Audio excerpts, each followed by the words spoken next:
Ashamaa akkam nagajirtu ilmaan Oromoo kan addunyaa kanarratti argamtan bakkuma jirtanittiin nageenyi koo isin haa ga'u isiniin jecha kanatti aansuudhaan yuutuubii kana laayikii sabskraabii gochuun dagatinaa ilmaan Oromoo qaqqaalii bakkuma jirtanittiin nageenyi koo isin haa ga'u isiniin jecha guyyaa har'aa wanti an qabadhee isiniif dhiyaadhee aadaa Oromoo Arsii keessatti yeroo ilmi tokko fuudhu yookaan intalti takka heerumtu guyyaa gaa'ila isaanii aadaa Arsii keessatti wantoota hedduun beekamaa aadaa Oromoo Arsii aadaa beekamaadha. Kanaaf aadaa Arsii keessatti faaruuwwan garaagaraa guyyaa gaa'ila isaanii fakkeenyaaf wanti guyyaa san jedhamu waa hedduutu jira aadaa Oromoo Arsii keessatti beekamaadha. Kunis yeroo namtichaan fuudhaaf gara mana intala warra fuudhuu deemu hamuummoota dhawataa kan deeman waan ta'eef erga hamuummanni dhufee iddoo kana gahee shamarreen takka guyyaa gaa'ilaa faaruu garaagaraa fakkeenyaaf karaa maatii ofii ittiin ibsitu karaa nama kana ittiin maatii itti hidhattu kana ittiin ibsitu faarfannaa hedduutu jira jechuudha. Akkasumas yoo gara manaa galanis faarfannaa hedduu kan gamaa gamana calaqqisiisu faarfannaa hedduutu jira. Faarfannaa kana keessaa fakkeenyaaf baayee aadaa Oromoo Arsii keessaa ishee beekamtudha. Shirriin akkasumas obbeen akkasumas yeroo hamuummanni fuudhee galu ashwaashilaan aadaa Oromoo Arsii keessatti beekamaadha. Kanaaf aadaa Oromoo Arsii keessatti hanga danda'ame tokkoon wanta aadaa Oromoo Arsii keessa calaqqisiifamaa hanga danda'ame sagantaadhaan qabadhee isiniif dhiyaadha. Guyyaa har'aa baayee kutaa Oromoo Arsii baayee kutaa lammaffaa qabadhee isiniif dhiyaadheera. Kutaa tokkoffaa asiin duras isiniif dhiyeesseera. Kanaafi yuutuubii kana sabskraayibii laayikii gochuu hin dagatinaa isiniin jecha akka armaan gadiitti itti fufa.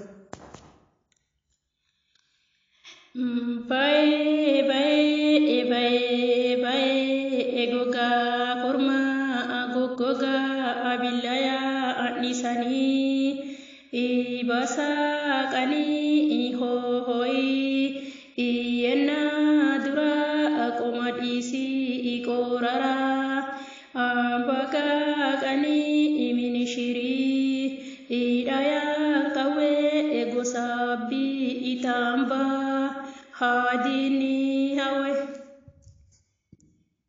dini hawe egange shawa ashaliftu jaluma ashalisani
dugeen beeku shafina ana harsiisa edukula haga kurnya ahim badada haga hunna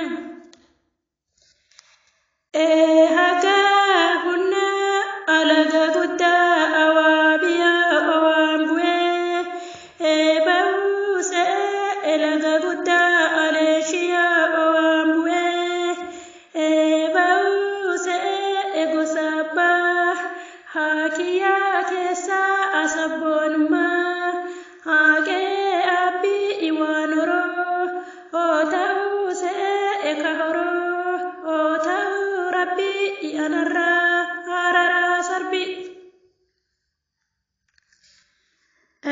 rara sarbi itu duga asabare maka mansa itu daka awaralla mafaraksa awanarasu nana gaya bagosa afurade efana baya efana baya aganatise ebonatise ewan ganatise ewan kore nana gote ebonatise ewan kore nana gote ebakia ajalaltite yogego o ana fote yogego o ana fote emudata lowan kesa ariya hoyana fote edwajiru hoana gote ana gote ekora jabe arana harara tani ikora jabe arana harara tani ikoria fe ehiyuma habara tani ikanani mulka tani ilailashi dubba tani yabakia alamudebe singondalu ujachada ahiwalalu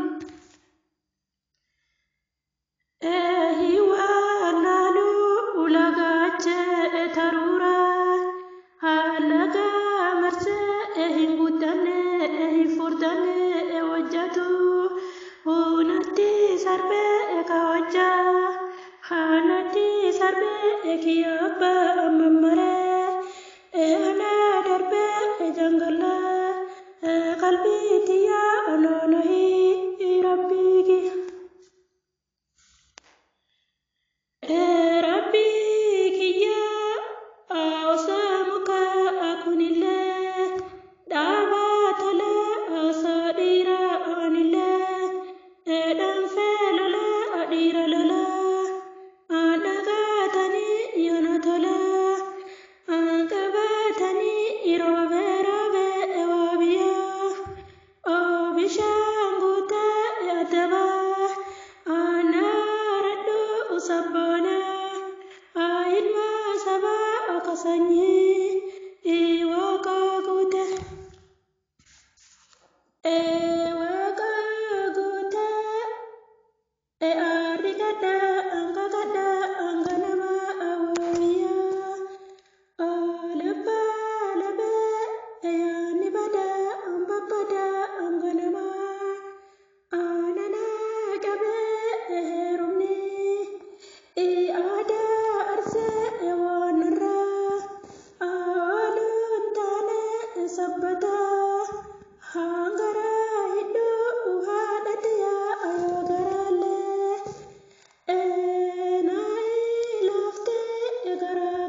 fakkaata hanga kutaa sadaffaa qabadhee isiniif dhiyaadhuu fi aadaa Oromoo keessatti wantoonni kunniin baay'ee beekamaa aadaa Oromoo keessa wantoonni kunniin baay'ee beekamaadha.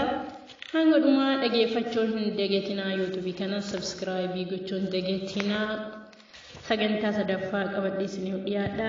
nagaan naaf turaa isiniin jedha. aadaa Oromoo keessatti wanta yeroo kamiyyuu akka aadaa Oromoo keessatti dubbatamu qabadhee isiniif dhiyaadha. isin YouTube kiyya like subscribe gochuun dagatinaa. ilmaan Oromoo qulqulluu sanyii Leencoo Digaa, sanyii Elemuu Qilxuu, sanyii Abishee Garbaa, sanyii Waaqoo Guutuu, sanyii Alamuu Qixxeessaa warri taatan sanyii Oromoo qulqulluu kan taatan YouTube kana subscribe like gochuun dagatinaa isiniin jecha.